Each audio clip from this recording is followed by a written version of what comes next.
Hey everyone! In this video, I'm going to show you how to automate your work with Slack using the 2026 Workflow Builder to handle repetitive tasks so you can focus on what actually matters.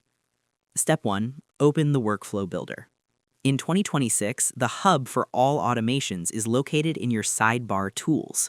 Hover over More in the left-hand sidebar and select Automations. From the window that appears, click the Create Workflow button in the top right corner. You'll be given the option to start from a template like Daily Stand-Up or Help Requests, or build from scratch. For this tutorial, we'll start from scratch to give you full control.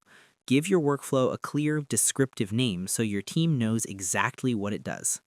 Step 2. Choose a trigger.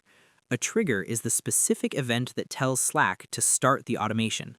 Select Choose an Event and pick a trigger from the list.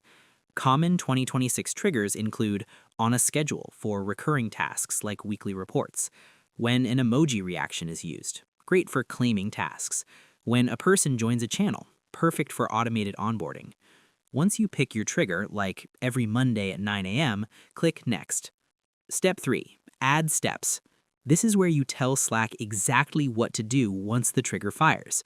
Click Add Step and select an action from the library, such as send a message or collect info with a form. You can chain multiple steps together.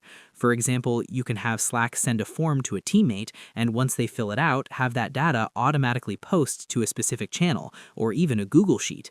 In 2026, you can also use connectors to send this info directly to apps like Jira or Salesforce without any coding.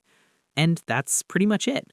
To automate your work in 2026, head to More, then Automations, create a new workflow, and define your trigger. Add the necessary steps to handle your manual tasks, and once you're happy with the flow, click Publish to let Slack take over the heavy lifting. I hope this helped you out, and I see you in the next one.